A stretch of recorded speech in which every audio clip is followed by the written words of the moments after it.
Hi, I'm Alisa Brownlee, Assistive Technology Specialist with the ALS Association Greater Philadelphia chapter, and I also work for the national office. I want to thank you for joining me today for this presentation about smart home technology for people with ALS. And what is smart home technology? Well, it is making your home accessible and promoting independence through use of technology that allows you to control your environment in which you live. And in recent years, creating a truly accessible home has become even easier than ever. And you don't have to make your entire home a smart home. I think that's a misnomer people think. You can just piecemeal with whatever you want to do to make your home smart. So if you just want to use smart home technology to lock and unlock your door, you can just do that. Or to have a doorbell, but then you can expand. You can do thermostats, and you can do air conditioners or whatever else you want to be able to use independently. In the past, we had very specific environmental control units called ECU units, that the only thing that they could do is control your environment. And I will talk about those. But now we can also utilize the new technologies, the smart speakers that are out there. And smart speaker being Amazon Echo, Google Hub, to do your smart home technology.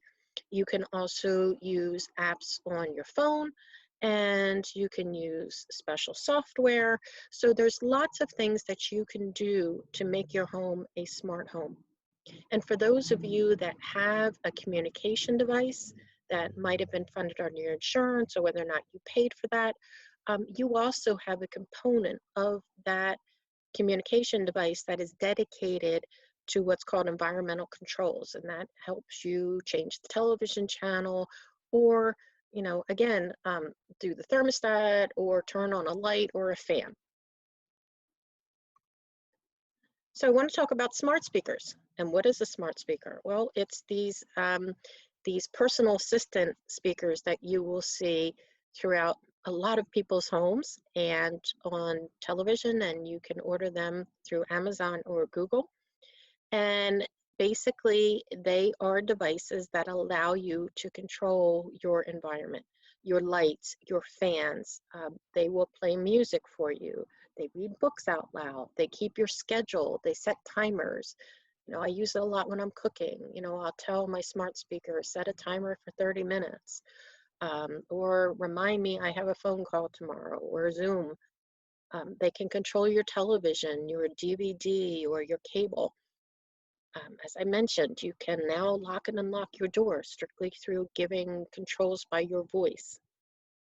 You can get updates on weather and sports. Now, these do require Wi-Fi, okay? So here is the Google Home with this has the screen. That's the one over here on the left. Google does make a Google Home without a screen, and that's the one here. And they also make one, a small little dot, just like the Amazon Echo does, and it's about this size there. And Amazon has a smart speaker, and it's just a speaker, no video here. And then they have ones with video, like mine here. And so what they offer you when you have the ones with video is that you can see each other. You can, if you have one in one home and you have, for example, somebody across the country that you want to keep in contact with, you can call Echo to Echo or Google Home to Google Home, and you can see the person and obviously then have a conversation. And it's not necessarily through your smartphone. You're not making a call, you're using the speaker to make your calls. You can stay connected with people, and especially in this time of COVID-19, that we have people who are living in facilities, in nursing homes, who can't get visitors, and the only way that they can see each other is through either FaceTime or using apps like WhatsApp, or you can use these uh, smart speakers to stay connected with each other. So um, my smart speaker here, and this is the Amazon Echo Show. And so if I had one of these and say my mother had one, I could just call and we could see each other. But the nice thing also is that, you know, it can give you updates. So I could say, Alexa, what's the weather today? Alexa, what's the weather today? In Hatfield, it's 53 degrees Fahrenheit with mostly cloudy skies. Today, you can look for intermittent clouds with a high of 60 degrees and a low of 38 degrees. Alexa, stop. Alexa, what's the news? Alisa, here's what's new. It knows me. In NPR News. Live from NPR News, I'm Lakshmi Singh. Parents Alexa, hoping it'll stop. be safe. So it can do a whole bunch of things for you. And so in addition to what I just mentioned, we can use these smart speakers to do a variety of different things. And so I just showed you, you know, checking in the news and what's the weather. You can, at least on Amazon, I can order things off of my smart speaker. And I can also use this when I listen to music. If I listen to certain music, it'll actually, the lyrics of the music will appear here. And I'm surprised. Sometimes I've been singing songs wrong my entire life. And you can also now control things like a hospital bed through this. And there's also apps for mindfulness and meditation, which in today's environment is really important. You can set reminders to take medication and a whole bunch of other things that you can do on these speakers. So energy conservation, we are always talking about energy conservation with ALS. If you don't have to do something, you shouldn't. So if we can help use this technology to manage your disease and keep you safe, because if you are not safe to walk per se, and you still attempt it, you have a chance of falling. And so if you can utilize technology to find out who's at the door, or to monitor your front door to know that you're getting a package, I would highly encourage you to do so. So you can utilize these electronic doorbells. And so you put them on the front door, back door, wherever you want, and it'll tell you if somebody's at the door, if they press the button, or you can also set it within settings that anytime there's movement at the doorbell goes off. Why is this important? In today's COVID-19 world, most of us are relying on getting delivery sometimes for our most crucial things, for our medication, for our groceries. And we also live in an environment where we have porch pirates, people who like to steal off of porches. So if you have an electronic doorbell, now this one happens to be the Ring, but there are others out there, it'll alert you on your smartphone or on your smart speaker that, hey, somebody's at the front door, or there's been movement at the front door, so that I know I might have gotten a delivery. I know some of the restaurants that I order from are doing no contact delivery. So when you order, it says, we will leave it at the front door. Now, sometimes they send a text, but you know, they wouldn't have to if I got a notice that somebody was at my front door. So with my doorbell, it's hooked up to my smartphone. So when I press the button, I hear that. And I also get a notice, somebody's at your front door. So then I have this already linked in to my Amazon Alexa. So again, I'll go like this. And, oh, sorry, I did it too soon. So I'll say, Alexa, show me the front door.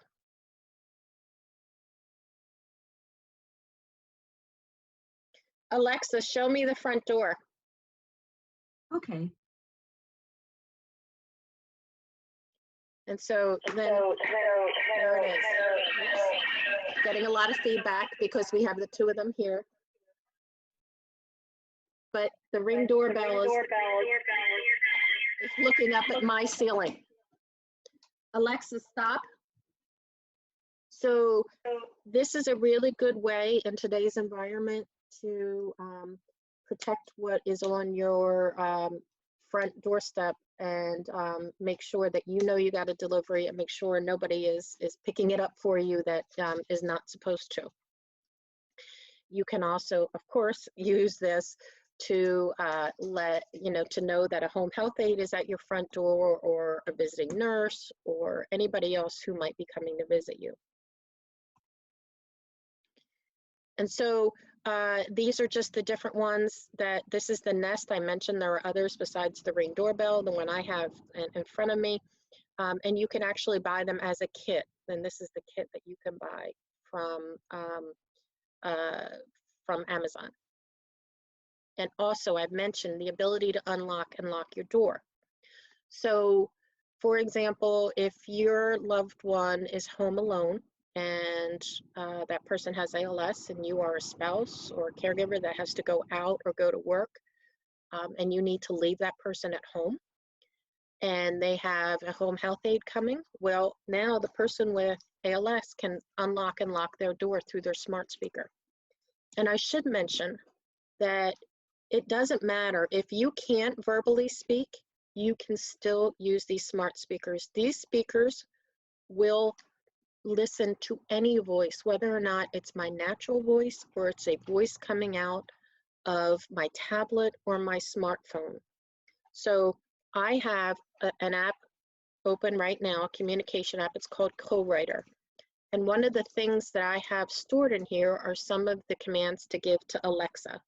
So I'll say, and here it is. Let me turn up my volume so that you can all hear. Sorry, I have my volume off. There we go. News. News. Alexa, what is the news? Here's your news. In NPR News. There we go. Alexa, stop. So she responded through my my communication application. So the same thing could be said. I could have one that says, Alexa, unlock the door, or Alexa, lock the door. Alexa, stop. She went off. She heard her name. So I mentioned about the importance of, for me, smart speakers with screens, because you want to be able to see each other. The other nice thing is I have some caregivers who say, I don't want to go to the grocery store. I'm afraid of leaving them alone. Well, you put this smart speaker, wherever, on a table or on a cabinet, and you aim it to where the person is either sitting or laying down. And then you could be at the store. You can, if you're on your smartphone, you can open up the Alexa app and you can check and drop in and make sure that he or she is okay at home. So it's called a drop-in feature. And basically you enable that through the app and you say, Alexa, drop in on the living room. Living room has not signed up for Alexa Right. calling. Granted you drop information. Alexa, stop. So you can't just drop in without giving approval first, okay?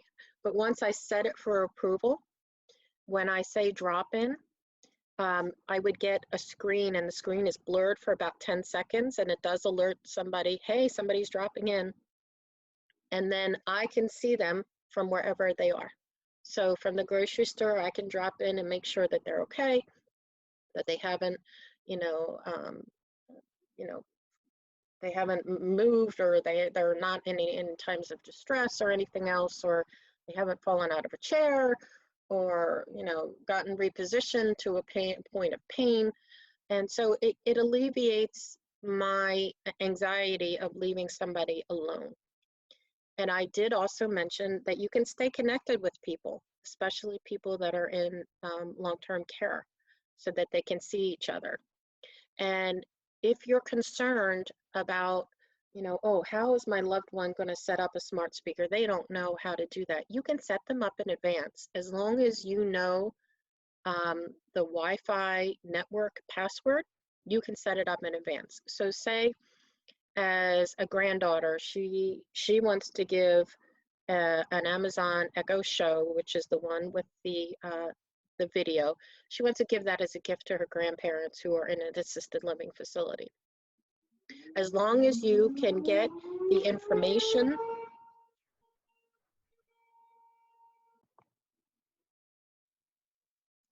as long as you can find out from the nursing home what their Wi-Fi network and their password is, then you can set up the speaker in advance.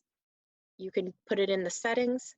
You can put contacts in for the grandparents, names and numbers, so that literally when they get it, they take it out of the box, they plug it in, and everything is set for them. So all they have to give it is the trigger word and say, you know, so-and-so call mom. So, and then they don't have to worry about setting it up. They also don't need a smartphone. You've already set everything up and you've added all the contacts in for them.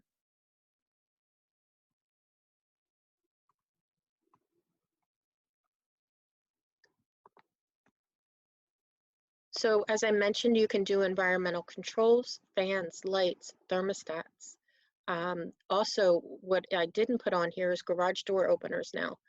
I mentioned the locks on the front or the back door or the side door, but you can also now, if you have a garage, you can do garage door controls through the Amazon Echo 2.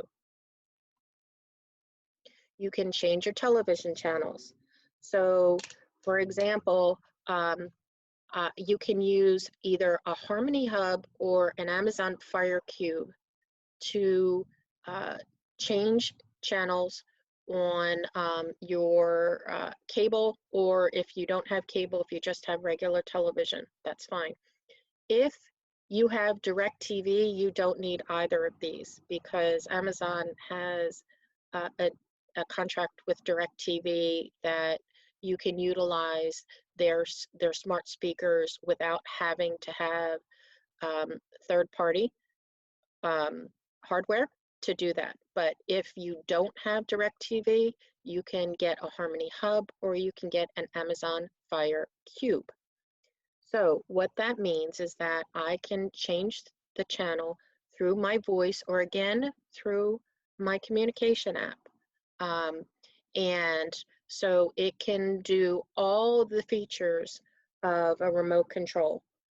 So I just use my voice. So I say, Alexa, turn off the television, and my television goes off. And so then I say, Alexa, turn on the television, and the television goes back on. I can do channel up, channel down, I can do the mute button, I can do everything I can do through a remote, through the Harmony Hub or the Fire Cube.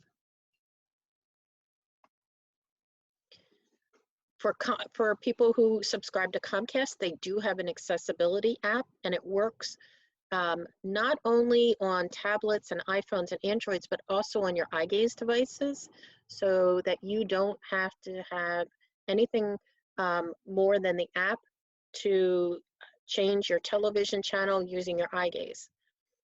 But you can also download it into your iPhone or your Androids, and it acts just as a remote, but you're using your device to access the Comcast features on your remote. You can also use your smart speakers to make a phone call. Now, I've mentioned video calls, but also regular calls. So right now, my smart speaker is synced with my cell phone. Well, if my cell phone is across the room, but my smart speaker is right here, I could say, Alexa, call mom. Calling mom's mobile from Alisa.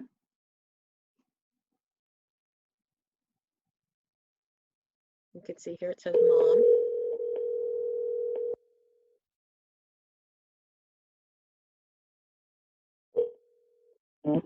Hello. Hi, Mom. I'm doing my webinar. Just Okay, wanted you. sweetheart. All right. Thank you for participating. All right, honey. Thank you. Bye-bye. Bye-bye. Alexa, hang up. So I never had to touch my phone.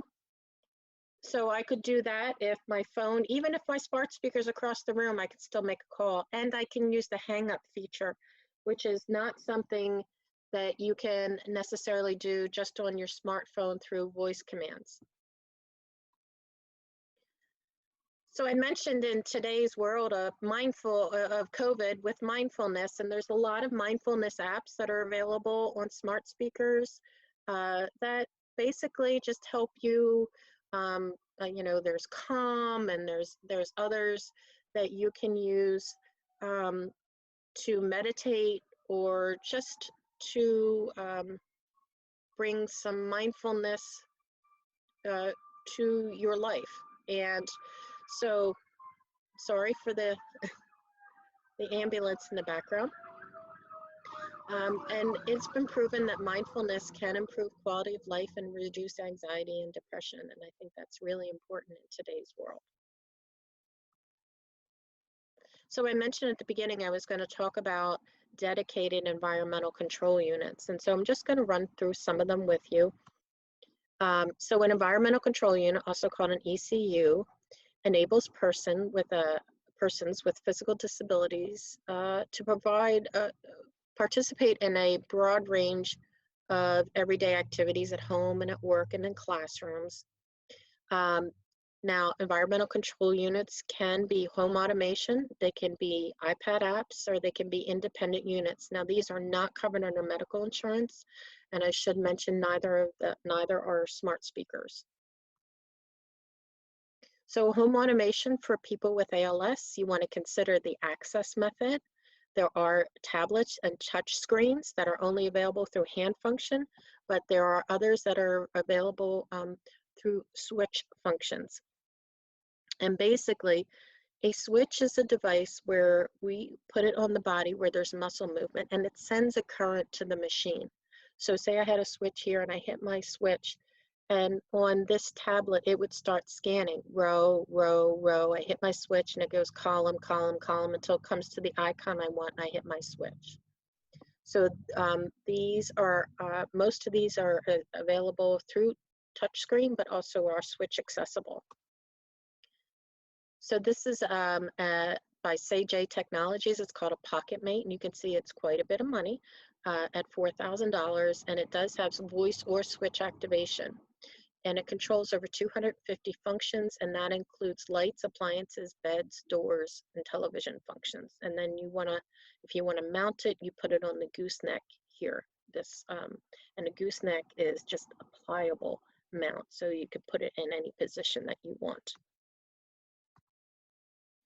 And a SeatCare pilot, and this is to control and operate numerous appliances. It's activated by hands-free, either voice or switch, and it can control all of these, but it also can control things like blinds and windows. It can open powered doors and do your heating and your air conditioning and bed controls. This is the SeatCare 1. It used to be called the SeatCare Lite. Its input is either speech or switch scanning, and it controls television, lights, telephone, and doors. The Reach is a tablet, and it's a dedicated tablet just for environmental controls. And so it's screen use, but it's also switch accessible and voice control, and does all these features, TV, lights, and it does blinds and shades and door openers again. Also has a video intercom so that you can sort of like the Ring doorbell, you can see who's at the door. This is a software program called Speakeasy ECU, and it is for you to control your home environment through your laptop or desktop computer. It also allows you to use Dragon or voice recognition If you are, for example, you would be using drag and dictate or voice recognition. If you could still speak but couldn't use your hands and you were trying to access your computer, those are two softwares in which you can do it. But this is also switch accessible. And you can set up as many screens as you like to control whatever it is that you want in your environment. We get a lot of questions about how to control a bed. And at the moment, there's only one environmental control unit for beds that will allow you to bypass the traditional button on the bed to bring head up, you know, head down, feet up, feet down. And this is the BedMate by Sage Technologies. Now, as I mentioned at the beginning of my presentation, that researchers and certain of my colleagues have made this work now. The Amazon Echo that is it's controlling the hospital bed. So I just want to show you the video of what they've done at Mount Sinai. Alexa. Oops.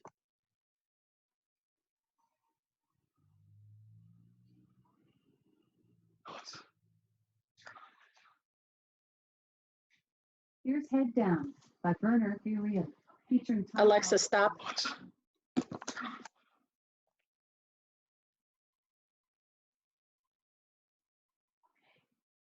Alexa.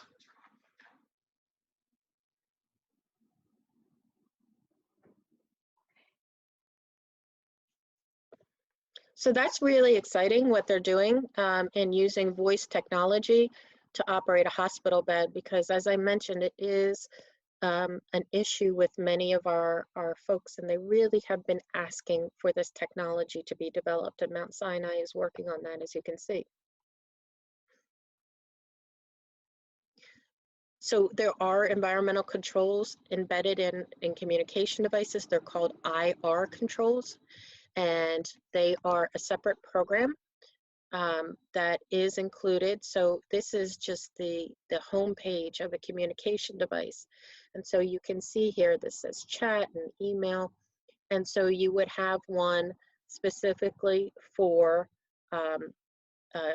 IR controls. And in IR, you can do your television, your DVD, your cable box. You can do lights and appliances and anything else that you want to plug into that.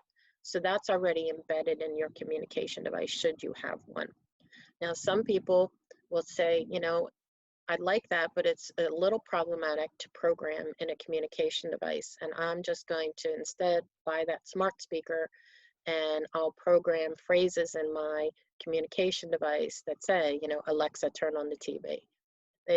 Some of my folks that I have found say it's just much easier to do. That it's an individual's choice, but know that if you have a communication device, you do have environmental controls already built into it. You can use your smartphone or your tablet to control your environment. You can use it on Android through Google Voice Access, and on iPhone and iPads through iOS 13. And I have a couple of videos. This is Android, Google free.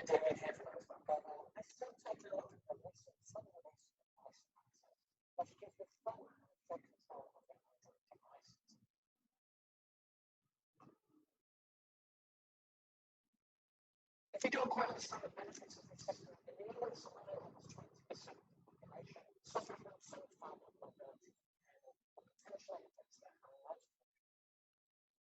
Voice access can help sufferers with chronic conditions such as Parkinson's disease, multiple sclerosis, arthritis, spinal cord injuries, and more. So now that voice access is found out for testing phase, you can install the accessibility service on your device without ever needing to touch the display. Other need to get started with download directly from the Play Store.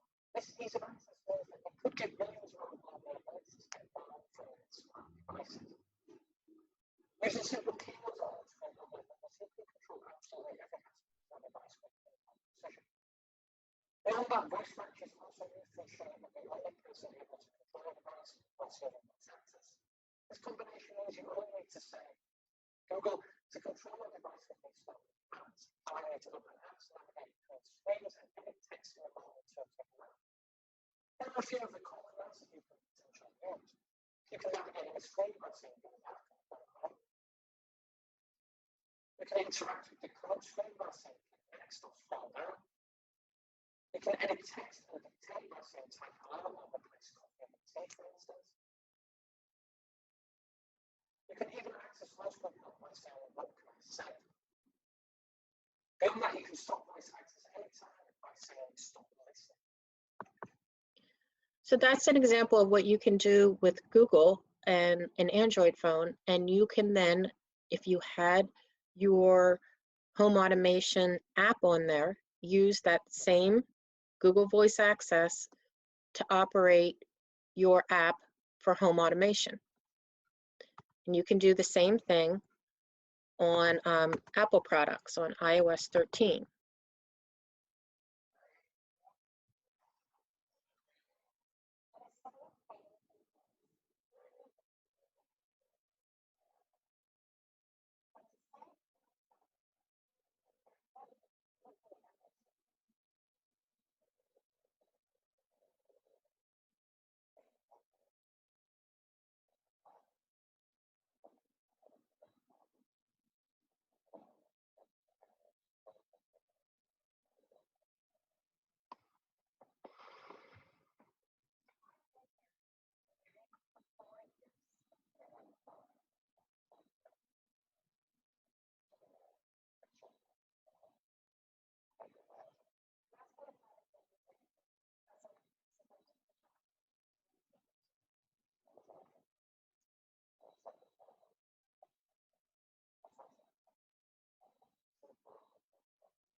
So I just wanted to give you that demonstration of how much that technology really impacts quality of life, and being able to promote independence and being able to do things on your own really is empowering.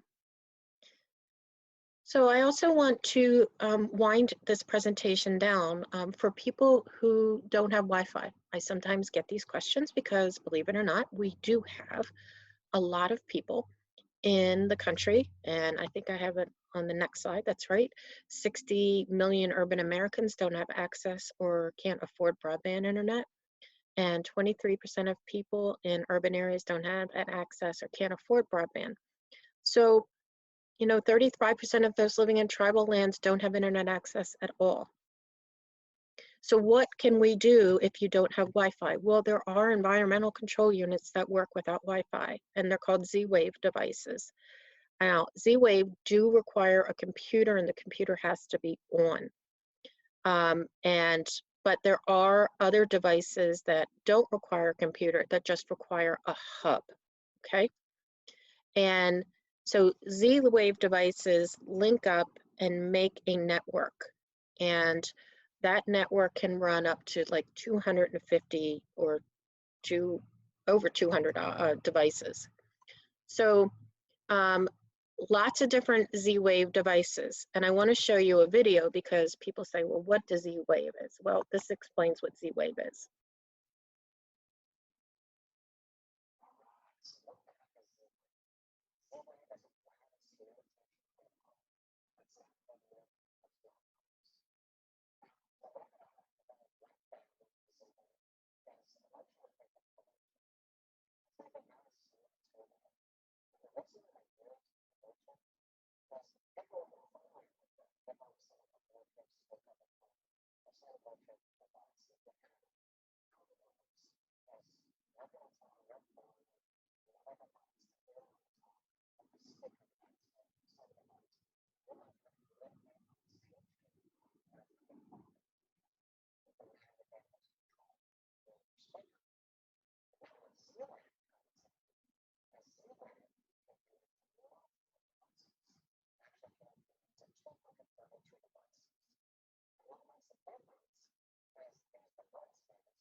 So, as I mentioned, there's lots of different Z-Wave technologies out there. There we go. Different devices here. There is also many websites devoted to Z-Wave technologies. And a few slides ago, I said we needed a computer for one particular Z-Wave device. This one you don't. It's a hub that it's basically it looks like a modem, and that's your hub, and that's where it controls all your Z-Wave technologies. So you can see it's a Hubitat, and so very easy to use. And the link is here. Also, here's a great article about home automation without internet. And also, I should mention that if you're interested in home automation, an organization called Team Gleason, which is run out of New Orleans. And they were founded by a person with ALS, Steve Gleason, who used to play for the New Orleans Saints. And he developed a nonprofit organization strictly for assistive technology. And they do have a home automation program. They use a product called Axion. And if you're interested in that, you can go to teamgleason.org, and under their services, there are different links for each product that they support. And so you can click on home automation and find out more information there. And here's my contact information. If you have questions, I would please encourage you to reach out to me. I am always happy to help. And I want to thank you for joining me for this presentation about smart home technology. Thank you.